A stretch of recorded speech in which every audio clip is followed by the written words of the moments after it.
Okay, thanks, House. Okay, so that was the geeky stuff. What is fascia? Where is it in the body? What are its main properties? And how does that impact how we might want to load it and train it? The final part of this chapter is to look at those 11 myofascial lines from the incredible work by Thomas Myers. So you can go to his website, his YouTube channel, buy the book, Anatomy Trains. We've been using it for years. He did his incredible research in tracing these fascial lines around the body and came up with 11. Let's take a look at some of these in detail. But before we do that, we think of these as tracks, literally like train tracks. And that's because they have a starting and a finishing location, and along the way, it's one continuous journey. Like we said, there's 11 that Thomas Myers came up with. It's way beyond the scope of this course to show you all 11, but we are going to go down a rabbit hole on a few of them.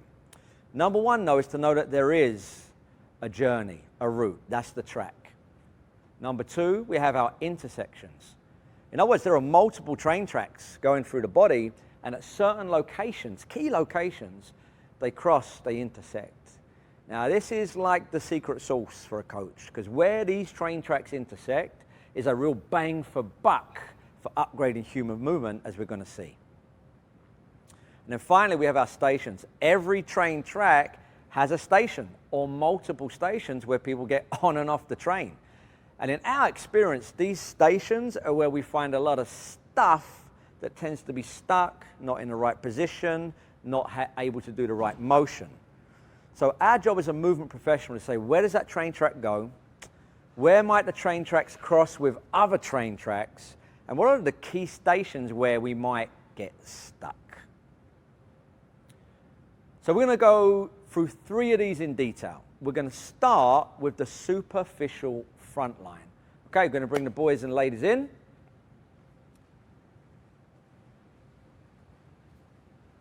Okay, Dano's going to be our wonderful model. Okay. So the superficial front line, we'll show you where it starts and where it finishes, and then we'll briefly outline what its main functions are and how we might want to load it. So, Jay, we know that it starts on the dorsal aspect of the foot, including your toe extensors. So let's pin that first one down there, Jay. It then comes up and covers the anterior retinaculum, which is absolutely huge. Pin that around there. It's kind of like a handcuff around the ankle. It's then going to come up subpatellar tendon and includes the patella, significant. It's going to come up the anterior thigh and include the rectus femoris. Now, when it gets to the level of the pelvis, it actually, one of those big stations is the AIIS. So, Dano, can you pin that on your AIIS? At this point, it takes a bit of a deviation. It comes immediately, believe it or not, to the rectus abdominis. So we'll come over here, Dano. Goes up your abdominals. Now, at this point, another major station is going to be the sternum and the sternalis. So, Coach Davis, if you could pin that on there. When it gets up to the level of the neck and the head, we've actually got now sternocleidomastoid. And it's going to connect in to the mastoid process, right here on that occipital ridge.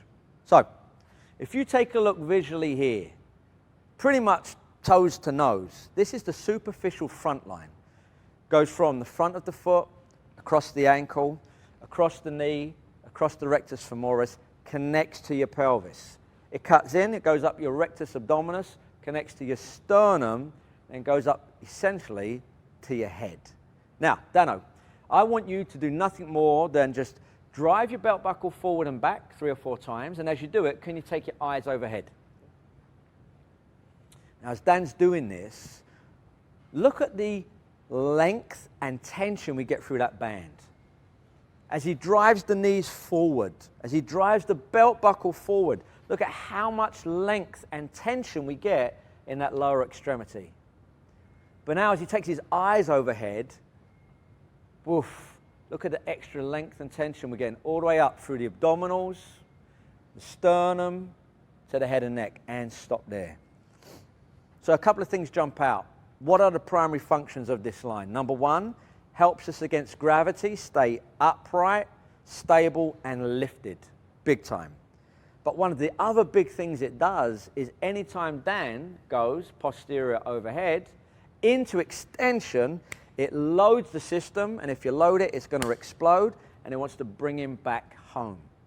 What kind of movements in daily life, in the gym or in sport, might we see someone driving a knee forward, driving the pelvis forward, reaching overhead? Boom, there's your tennis serve. What else might we see? Let's try this. Dan, could you take a left foot, left anterior lunge and hold your end position? Boom. Simply by doing an anterior lunge, you can see on the right side, we've completely loaded that superficial front line on the right. Think of it. When you take your opposite leg forward, it's the opposite side superficial front line. And come back. Anytime that body is in a position of extension, we're going to get some serious superficial front line. Now, just a little heads up of what's coming. You might also be looking at that and say, Dan, do that lunge one more time and hold it. Whew, that looks a lot like my anterior chain reaction on the right side. Yes, the superficial front line and the anterior chain reaction are kind of like best friends. Okay, and stop there. Thanks, boys. That's your superficial front line from toes to nose. So now line number 2, demo, Hales, superficial back line. Yeah, let's take a look at superficial back line. Thank you, Dan. Thank you, Rich. Julian, I'm going to have you stay here. I'm going to invite Linda and Gabby to come on in. We are going to turn your beautiful backside this way, Julian. Slight angle here, just like that. Okay, for the superficial back line, we're looking at the plantar surface of the foot. So from here, I'm going to have Julian lift the bottom of your foot here, and it starts and originates right at the phalanges of the toe. It comes up, wraps around the calcaneus as it crosses and goes through the Achilles tendon into the gastrocnemius. And as it comes up into the gastrocnemius, this is a really key point for the superficial back line because it bifurcates. There's actually an opening here, and it wraps around to the femoral condyles. As it then comes up through the hamstrings into the ischial tuberosity, one of the stations. So I'm going to have Gabby come reach around and pin it here. Then it's along the sacrolumbar fascia. And what's unique about the superficial back line is you'll see we're pinning the left side. It also has a right side. We're coming up the erector spinae. It's going to come around the skull, and it finishes, Julian, I'm going to have you hold the end of that band, right on the frontal lobe. So taking a look at it goes from toes, literally, to nose. And just like Scott explained with the superficial front line, it's going to load, and it's going to load particularly when the body goes into flexion. So Julian, I want you just to go ahead and drive your hips into a chair. And you'll see that that band finds length. That superficial back line is loaded here. Come on back up and go ahead and do it again. That looks wonderful. And do one more. So what does this movement look like in the gym? A deadlift, right? We're oftentimes bending over, picking things up. That would be a deadlift. If you're on the ground a lot doing different things like gardening or playing with your children, the superficial back line is loaded predominantly in key movements like that. Step your right foot back. Perfect. Now sit back into the chair. Good. So you'll see that he has his left foot forward. This is similar to our posterior chain reaction. Everything from toes to nose is lengthened and loaded. Go ahead and step back. Perfect. That's our superficial back line. Let's now look at our lateral line. Scott? Okay, let's do it. Thanks, everybody. Thank you. Let's keep Gabby as our model, Jay as one of our pinners, and boys come back in. So Gab, what I'll have you do is have you face that way. So we're going to look at our lateral line. This is one of the most fascinating, to me at least. And what we know about the lateral line, starting from the ground up, is it starts on the first and fifth metatarsal. So we're literally going under the foot. So what we'll do, Jay, is we'll have you lift up your foot here, Gabby. And viewers, if you could imagine, it's going from first and fifth metatarsal. What it's going to do now is wrap around the lateral edge of the foot, Jay, around that lateral malleolus, and come up to what we used to call the peroneals, which is now really the fibularis muscles. So if you could pin it there and there. It's going to cross the knee, and at that point, it's going to go into the iliotibial band, the IT band. It's coming upstairs. Coach Davis, if you could come around. Where it gets really interesting now is this thing actually bifurcates. It splits into two directions. One's going to go into your ASIS. Gab, if you want to hold that. One's going to go more like PSIS. So coach, if you could just hold it there. At this point, if you just take a look, big toe, little toe, lateral malleolus, knee, IT band, it splits. It would actually go further around than this. PSIS, ASIS. Now, it also includes the glute max and the tensor fascia lata. At this point here, it's going to come up the ribs. So actually, coach, if you can now hold that, and Gab, if you could allow me to pin this under your armpit. I'm going to come up here. Now, if you lift your arm just for a sec, imagine that this is crisscrossing all the way up. So we've got our internal and external. We've got our intercostals all around these ribs, crisscrossing, almost like weaving a basket. Now, when it comes up through the armpit, we're now going to get our splenus capitis and SCM. So if you could hold that one there for me, Gab. Crisscross, crisscross. Here's what blows my mind. From the toes up, it's pretty much a straight line. Once it gets to the hip, boom, it splits. And at that point, it continues to weave, again like a basket, goes up through the armpit and continues to weave more. Now, if you wanted to create a basket for maximum stability and support, you would do it crisscross, crisscross. So, Dano, if you come in here, if you can pin this on, round here, come here, round by Coach here, pin this on for Gabby. Okay. You're going to put your arm down now that everyone can see what that is. Let go of that. And Gab, all I want you to do is soft knees, and I want you to drive your hips to the camera and come back home 3 or 4 times. As she drives towards the camera, do one more and hold it, boom. You can see a couple of huge things. First of all, this part of the band has really lengthened, load to explode. So we know that this line loves to influence lateral motion. Come back, Gab. This time, I want you to go from neutral to just turning around to face Dano and come back home. Turn around to face Dano. Oof. 2 more and then hold when you get to the good-looking Dano. There's the money shot. From this point here, you can see that that spiral component of the lateral line, the crisscross, crisscross, just got lengthened and relaxed. So what we've got here is a lateral line. Yes, it influences lateral motion, side bending, hip AD, abduction, foot inversion, eversion, but also that pelvis, because it goes ASIS, PSIS, it has a huge influence on pelvic tilt in the sagittal plane. And then when we get upstairs, has a huge influence on lift and rotation of the thorax. A, to protect us, and B, to either move us or prevent rotation. So it's a lateral line, but it affects the frontal plane, the sagittal plane, and the transverse plane. So anytime we're training or performing in life with side bending, rotations, we're absolutely loading and exploding this line. Thanks all. So there you have it. We had just a quick intro, a 1,000-foot view of 3 of the 11 lines. And even within those lines, you can go deeper and deeper, really understand not the track, but now those stations, the different tissues within that track. But hopefully just seeing those 3 brings to life, wow, when the body's moving, I'm not only using one line, I'm probably using multiple lines, especially where they intersect. So a quick summary. Number 1, we discussed the properties of fascia. Number 2, motion is lotion. If I really want to create hydration in this system, I have to move, not just drink. Then we looked at the different layers. So we're looking at our viscosity, our elasticity, our plasticity, and finally our remodeling.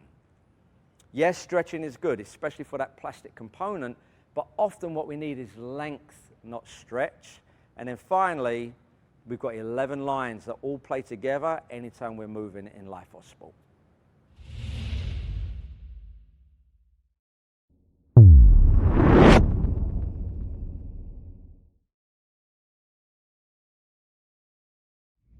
Okay, moving into the spiral line. This is one of the biggest lines. You're going to see on your screen in your handout, there is a huge number of tracks and a huge number of stations.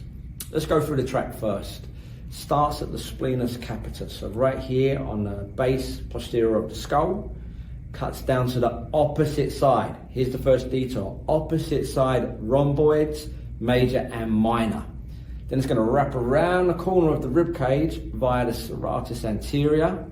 It's going to hit those external obliques, cross over to the opposite side via the abdominal aponeurosis to the opposite side internal oblique. So now we're back to the side that we started.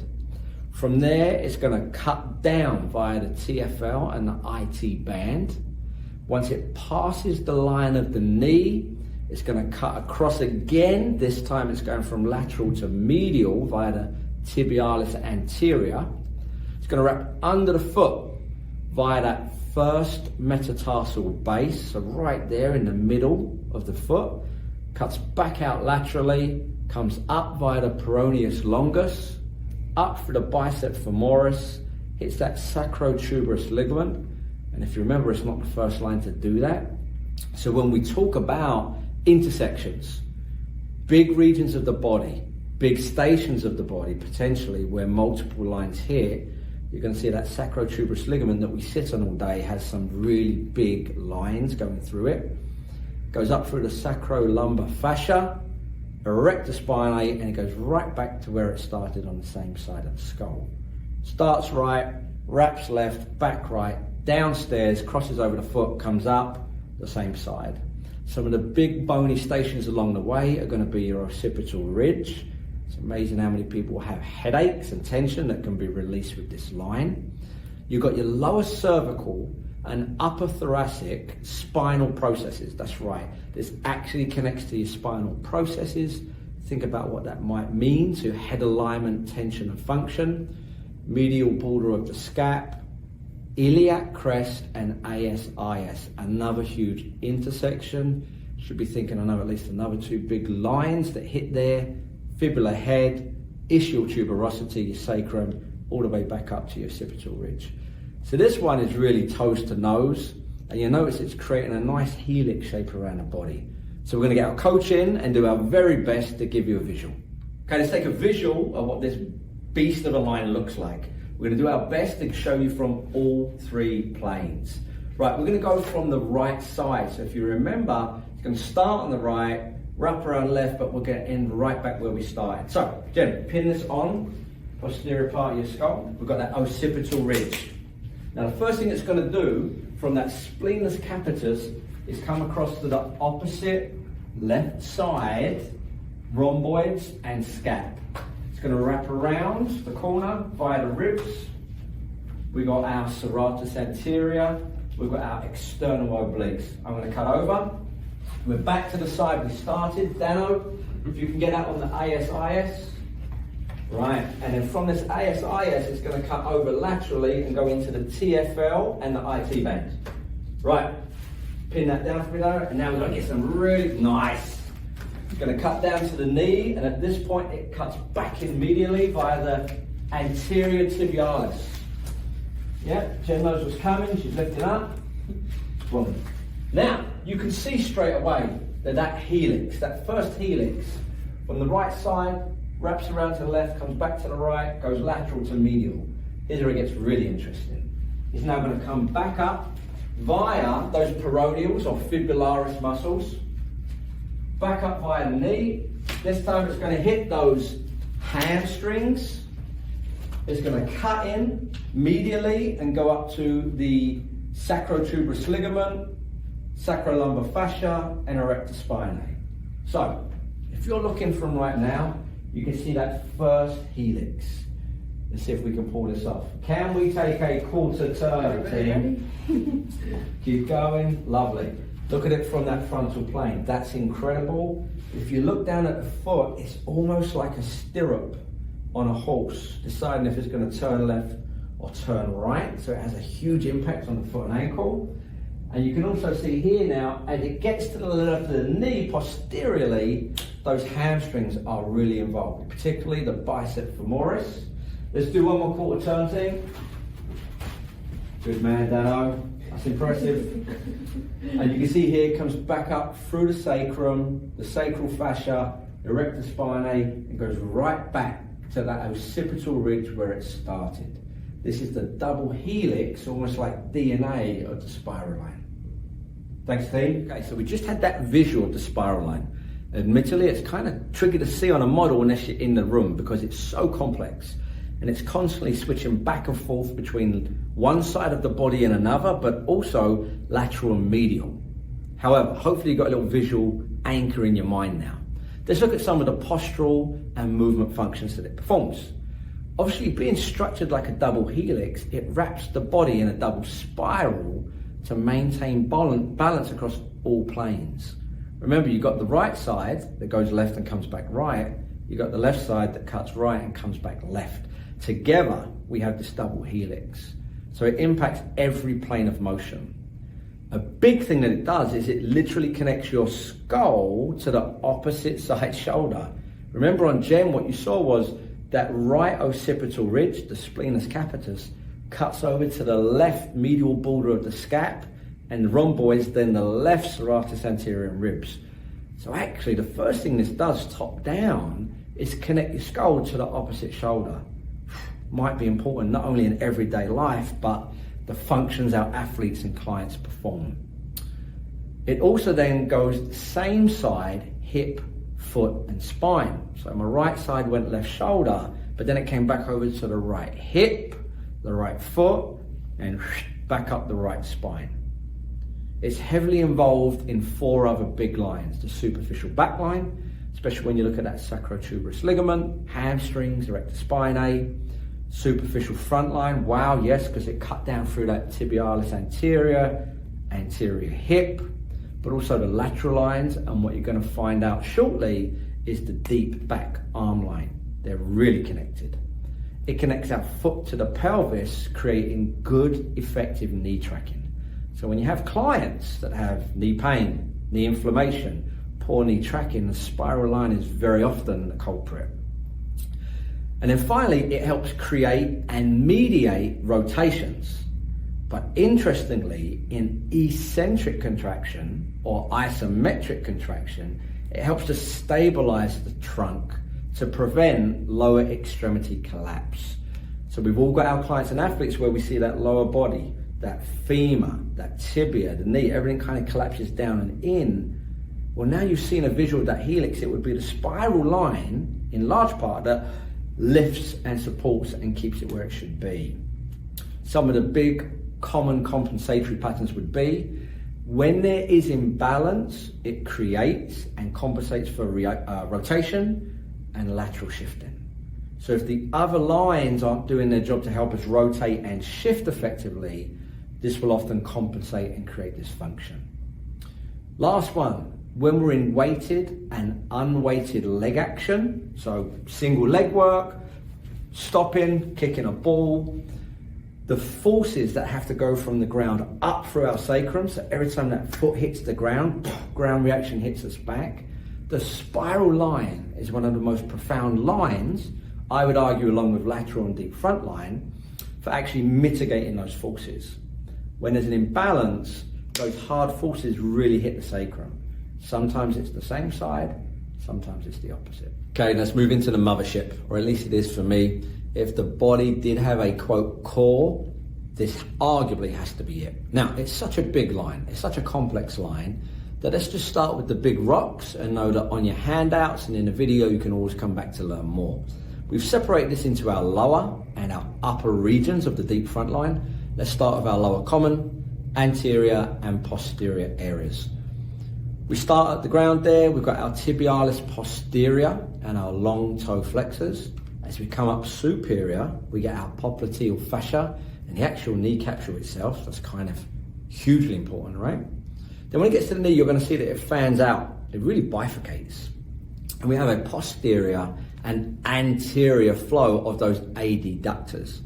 They go upstairs and they connect to the pelvis, big time. And it hits the pelvic floor fascia, the levator and the obturator. Then we go up, we've got our anterior sacral fascia and that anterior longitudinal ligament. Boy, is that important.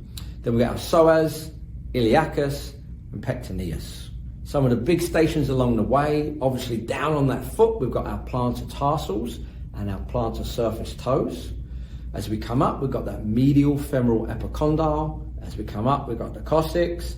And then the real wow for me when we look at this lower section is that this myofascial tract directly connects to and influences our lumbar vertebral bodies and their transverse processes. Whew. So when you're looking at the screen now or your handout and you see the anterior view, lateral view, and posterior view, you can see that this is all encompassing. And as it travels superior, it seems to touch more and more things. Okay, moving upstairs to the upper posterior, middle, and anterior components, we've got the continuation of that anterior longitudinal ligament.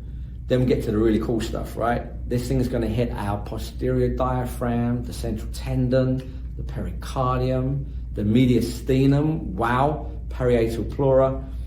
Go look up what those things do all the way up to the infrahyoid and suprahyoid muscles. In other words, these are the things that keep us alive, not just moving, but everything from breath to our heart, to how we chew, to how we swallow, to how we speak. Even your trachea is impacted by the deep front line. Looking at some of the big bony stations, we've got our lumbar vertebral bodies, the base of the occiput, cervical transverse processes. Several lines have hit that now. That's a major intersection. Hyoid bone and the mandible. So look at those graphics, realize that there's probably no movement that they don't impact, but for me the takeaway is this: it's not only the core of the body, it's the line that really protects the things that keep us alive, healthy, and vibrant. Okay, looking at the postural and movement functions of the deep front line, too innumerable to mention, quite honestly. But what I would encourage you to see is that compared to the other lines that are singular tracks, this is not a singular track. If anything, it's 3D space. It's actually structured like a tent. Imagine pitching that tent and then it fans out and hits the ground. That's very much what the structure of the deep front line looks like. However, it functions more like a chassis of the car. It's kind of the framework on which everything else can do its job. In other words, if your chassis is off, the chances are your alignment, your suspension, your tires, everything else starts to wear down. So I think of the deep front line as that real structural integrity of the body.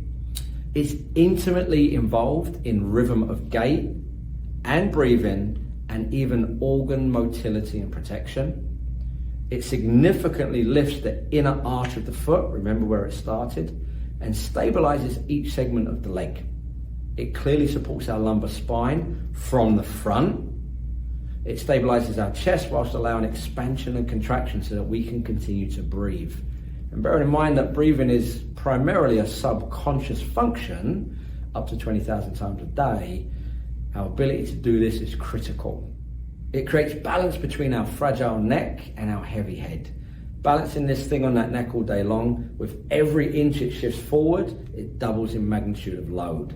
So the deep front line is critically important for making sure we maintain that balance. Now globally, it impacts all movement. Locally, clearly it has an impact on adduction of the hip and breath wave of the diaphragm.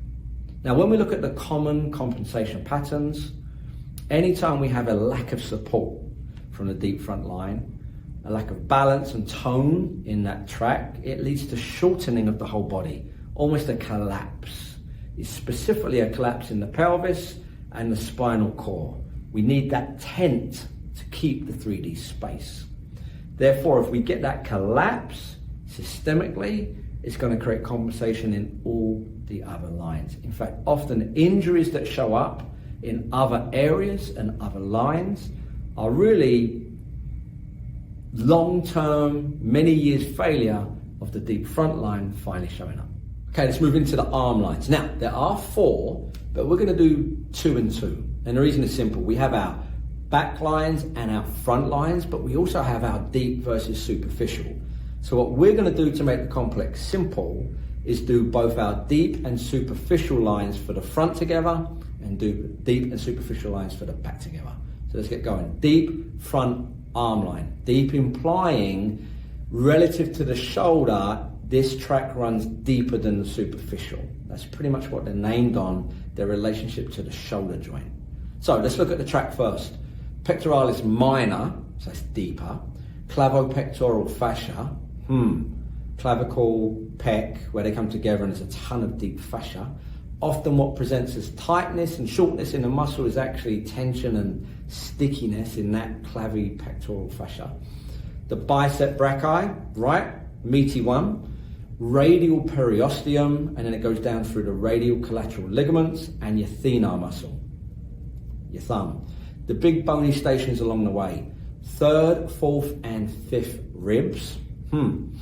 Might have a big impact on not only breath, forward head posture, shoulder position. Coracoid process, that for me, when I look at this line, is the big one I go to. When you look at rotator cuff muscles, shoulder muscles, traps, pecs, either attaching to it or going under it. We've got our radial tuberosity and our styloid process. So that's where it goes. Let's compare that to the superficial front arm line. Now, if you're looking at this, I remember the first time I looked at this, I kind of had to do a double take. The first big muscle is the pectoralis major, but the second one is the latissimus dorsi. And in my mind for years, I thought, well, they're on opposite sides of the body. They're kind of functional antagonists. What this line is going to show us that they're actually technically the same muscle going in 2 different directions, almost like a tent fanning out. So we've got our pecs, we've got our lats, then it cuts down medially through the medial intermuscular septum, and it will go to our flexor group via the carpal tunnel. So that's hugely impacting on what we do here, especially in today's world where we're overusing that flexor group and the carpal tunnel gets jammed up a lot. Some of the big stations are the medial clavicle and the costal cartilages, thoracolumbar fascia, ouch, again. A hand connects to your thoracolumbar fascia and your iliac crest. Still blows my mind that this hand connects to my iliac crest. Medial humeral line, the medial humeral epicondyles, and the palmar surface of the fingers. So we've got our deep front arm line and our superficial front arm line. Let's give you a visual. Okay, let's show you on Coach Dan what this line visually looks like and how it might load to explode.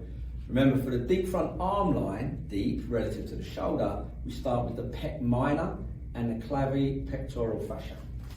Now, let's pin that on your pec minor, and that means ribs 3, 4, and 5. Let's fan that out a little bit. Perfect. Now, let's pin this one into that coracoid process, because remember, that's where it attaches one of the big bony stations.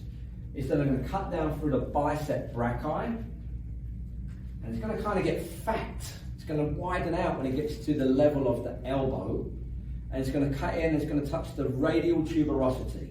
Now, at this point, it goes along the radial periosteum, radial collateral ligaments to the thenar muscle, the thumb. So, if we just take that there, perfect. If Dan did something as simple as reach overhead, you can see how that's loading that line. But look at the impact it has right down here on the clavicle, the ribs, the costal cartilages. Now let's bring that down a bit, Dan. But let's imagine you take it towards the wall behind you. That's also going to load that line. But again, knowing Dan's a bit of an avid tennis player, awesome forehand topspin, there's a lot of this going on. If Dan was to simply pronate and supinate, wow, you can see the impact it's going to have on this arm line. But remember, you can't separate this thumb from that pec. One of the things that I look at when I see this is what's it doing to that coracoid process? The amount of times people out have pain, reaching, throwing, going overhead, very often we've got some stuff stuck there. Now, okay, well, we've got Coach Dan up. Let's go straight into the superficial front arm line, and we're going to start, yes, with another pec, but this time the big meaty one, the pec major. Pin that on yourself on the right side, Dan. Okay, now, this is an interesting line because we're going to also have to show you the posterior in a minute, but let's just show you that anterior component to start. Pec major via the medial clavicle and the costal cartilages. Now we're going to come up to the medial intermuscular septum. So on that medial part of the humerus, you got it. There's this, it feels like a little guitar string. And what it does is this intermuscular septum is responsible for separating those bis and tris and maintaining slide and glide. On most people it doesn't slide and glide, which is why ping, it often goes like a guitar string. Now we're going to cover this medial here, but when we get to the flexor group, it goes through the carpal tunnel and it actually now fans out to get all of those flexors. So again, on Dan's forearm here, on his forehand, you can see he's going to open up. This is going to get hit hard. But before we go, we've got to look at what the lat does. So we're going to let those go there, Dan. Have you turn around. On the same side, the right medial humerus, in fact, if you look at Thomas Myers' work, it's less than 3 microns away from where the pec major inserts. In other words, they've essentially got the same insertion point into the humerus, thus making it essentially the same muscle. One's anterior, one's posterior. So now we've got that huge lat muscle. You pin that in for me, Dan? Mm-hmm. Right there in the humerus, beautiful. Cuts across to the opposite side of the body, which we already know, thoracolumbar fascia, and actually into the iliac crest. So wow. If Dan, for example, was to take his hand opposite side rotation, boof, you can see that line really start to load. In fact, when this arm crosses the midline of the body, everything gets loaded. But another big one is if Dan goes overhead. Wow, look at those lats. So we might say I'm doing a back exercise, upper body pull, pull-ups, lat pull-downs. Actually, that's equally a front arm line exercise. And often when you see that anterior till, it's because this lat may need more length, and as he reaches overhead, the pelvis shifts up to accommodate that lack of mobility. Moving into the final 2 arm lines, we've got our deep back arm line and our superficial back arm line. Now, this one's incredible. Look at where it starts. It starts with the levator scapulae and the rhomboids. So again, connecting the skull to the scapula immediately. Then it cuts out laterally to the rotator cuff muscles, down through the triceps, ulnar periosteum. Remember that the periosteum is the connective tissue that envelops the bone. But note to self, it's highly vascularized. So when this stuff gets stuck, it's not just motion that it impacts, but circulation, hydration, oxygen-rich blood. Goes down through the ulnar collateral ligaments to the hypothenar muscle, your pinky. But now if you look at the stations, this is why it blows my mind. Because it also connects to the lower cervical and upper thoracic spinous processes, wow, but also C1 through C4 transverse processes.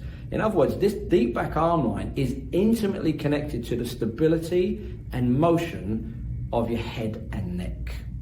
Medial border of the scapula, head of the humerus, olecranon of the ulna, all the way down to the outside of the little finger. Now, one thing I want to bring out here is, just as with the deep front arm line, where we had our bicep, in the deep back arm line, we've got our tricep, which to me implies that these big juicy muscles have just as much to do with stability at a deep level as they do with motion at the superficial level. Interesting. Let's move into the superficial back arm line. Okay, massive. Look at that screen. Look at your hand up. Trapezius, all of it. So again, we're going from our head all the way down to our spine. Deltoids, lateral intermuscular septum. Remember that those intermuscular septums are partitions to create separation, slide and glide. Ulnar periosteum, yep, again, we're talking about a vascularized connective tissue enveloping the bone. and then it goes to our extensor group. Now look at that, spine of scap, again not the first one, so it seems like the spine of our scap is definitely one of those intersections that we see a lot of tracks going through. Lateral epicondyle of the humerus and the dorsal surfaces of the fingers. Let's get our model up and see what it looks like when it loads to explodes. Okay, let's show you on Coach Dan what this thing looks like when the band loads and explodes. We're going to start with the levator, scap and rhomboids. I just want to pin that one in on the left side here. Yeah. Perfect, wow. Right out the gate, look, just visually, I love this. It's pinning the posterior part of the skull right down here to the spine yet again. From here it's going to cut laterally to the rotator cuff muscles, all of them. Then it's going to go down through the tricep brachii. Boom, there we go. Obviously at this point of the shoulder, it's going to come up a little bit more like that.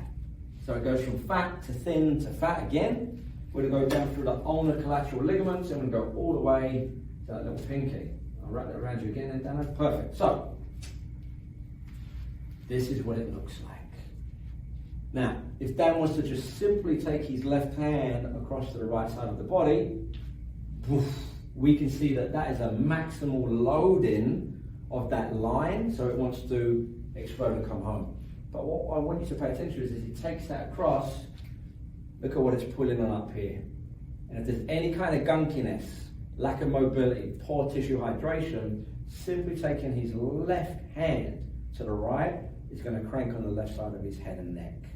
Okay, let's move into the superficial back arm line. We start with our traps, all of them. So what we're going to do is go to a lateral view. It's pretty hard to show you all the traps, but picture all of them from your thoracic up to the cervical.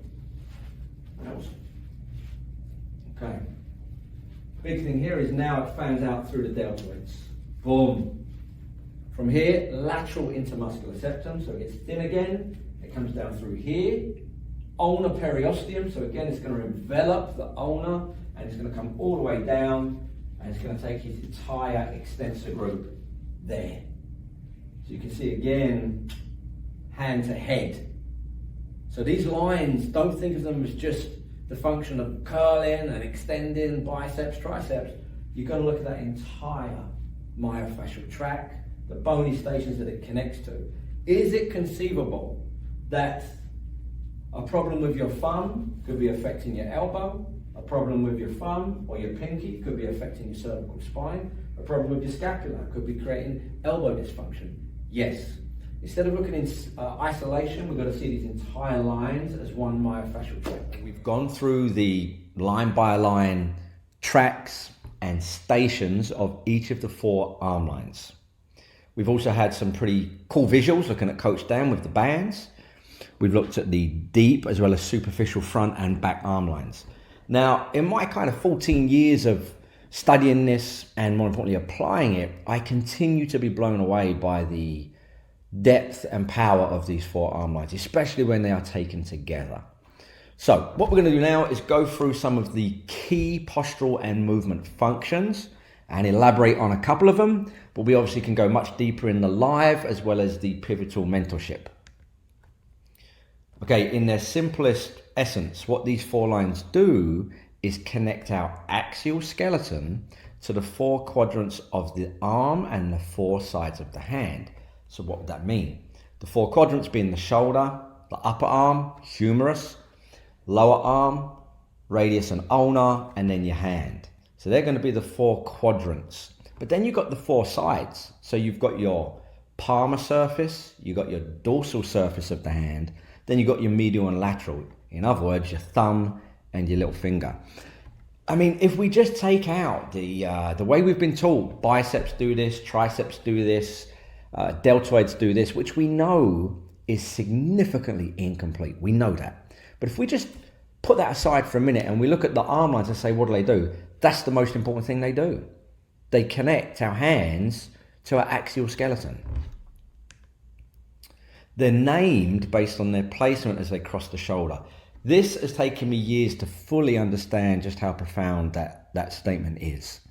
And when you go back and you look at the individual slides and videos of deep back arm line versus deep superficial arm line, front arm line, you're going to see, which, quote, muscles connect to other muscles as they cross the shoulder, has a massive impact on how we might rehab, train and condition those arm lines and muscles, right? So the deeper they are across the shoulder versus the more superficial they are across the shoulder is really going to impact the kind of primary functions and postural functions they have. But what we can say is this, the arm lines are designed for greater mobility, degrees of freedom, and variable control than most of the other lines. Makes sense? Think of what you have to do with your hands. I mean, it just absolutely makes sense that they're designed for mobility, freedom, and variability. That's important when we look at how we train them, because often we tend to do things one-dimensional, in particular the linear sagittal plane, and B, if you just look at our grips when we're doing things to train the arm lines, are we providing enough degrees of freedom and variability to those hands and arm lines? Often we're not, and it shows up as pain, dysfunction, and poor performance in things like tennis, pitching a ball, catching something, dunking. Anytime we're performing those athletic movements, there's usually a task involving the hands, right? So we should probably train them a bit more like that. They act across 10 or more joints in the arm. Wow, very significant. And remember, joints' primary function is to maintain space between two or more bones so that we can actually have motion. So if they cover 10 or more joints in the arms, they are hugely influential on motion and mobility. Now, here's how simple we can make it. They bring things towards us. They push things away from us. They can pull or push our body away from things. They can stabilize our body. They can hold and carry things. So obviously in this picture, this beautiful picture you got on the screen in your handout, that's a great example of what the arm lines do. Not only holding your body still, but holding another person still and or moving them. In a simple gym sense, a lat pull down is pulling something towards us. A pull up is pulling us towards it. A push up is pushing ourselves away from something, the floor, whereas a bench press is pushing something away from us, the free weight. So we can see right there's 4 functions of the arm lines. But I could be holding my child while I walk down the street. I could be carrying my groceries while I walk down the street. So holding and carrying are just as critical. And then just like in this picture, you could be holding one thing still whilst moving another. That's ultimately what the arm lines do. So no problem with saying we're going to train our biceps, triceps, etc. But in reality, you can't train your biceps or triceps without impacting the entire line of which they are parts. And the question would be, then what are the functions of that entire arm line? So things like our carries in the gym, unilateral, bilateral, overhead lifts while walking, carrying in one arm while lifting in the other overhead. Things like that are often way more, quote, functional, but also better posturally for the arm lines than some of the traditional stuff we do. Now, if you remember those visuals, go back, watch the videos. The impact of these arm lines on overhead motion and crossing the midline of the body. You'll remember on those back arm lines, wow, especially that deep back arm line where it goes from the scap all the way across to the lateral outside edge of the arm and the hand. Anytime that hand crosses the midline of the body, that line gets seriously loaded. Another thing would be overhead. And if you remember in the front arm lines, I don't know about you, but it still blows my mind that the pec major and the latissimus dorsi are both part of the same arm line. So where those pecs come down and connect to that anterior portion of the torso, the lats go posterior down through the thoracolumbar fascia and connect to the lumbar spine and pelvis. Ouch.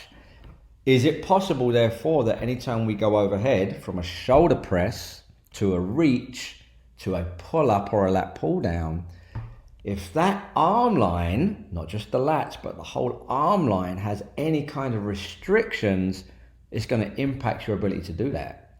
So we can't just say that a lat pull down's a back exercise. It's not. It's an arm exercise, arm line exercise, of which the lats are a part. This is often why you might see someone doing a lat pull down or a pull up and they cannot get out of that excessive lumbar extension anterior tilt. Often it's because that arm line has restrictions and therefore it's pulling the pelvis closer to the shoulder. Interesting. Some of the common compensatory patterns we will see: strain from the elbow directly affects the mid-back and vice versa. You remember on that superficial back arm line, those humongous traps going all the way down to the outside of the hand. Well, then it's possible via the elbow, things like tennis elbow, golfer's elbow often come with pain in the mid-back. And it's a case of chicken and egg, but that's a different topic. But it's what we do know is we can connect those dots and say if we have strain in the elbow, it's going to impact the mid-back. If we have problems in the mid-back, it's going to cause strain in the elbow. Often releasing a golfer or a tennis player's mid-back answers that tennis elbow and golf elbow inflammation and irritation. Shoulder malposition creates significant drag on the ribs, maybe even more significant, the neck and breathing function. So when people overuse, especially repetitively, overloading those arm lines, those biceps and triceps and shoulders and traps, that can create a lot of drag, excess forces on the ribs and the neck, creating malalignment of the cervical spine and head. Don't forget, every inch forward that head migrates, it doubles in magnitude, and then it creates a whole ton of breathing issues. So these arm lines, as you can see, are pretty profound on how they affect the entire function of the human body.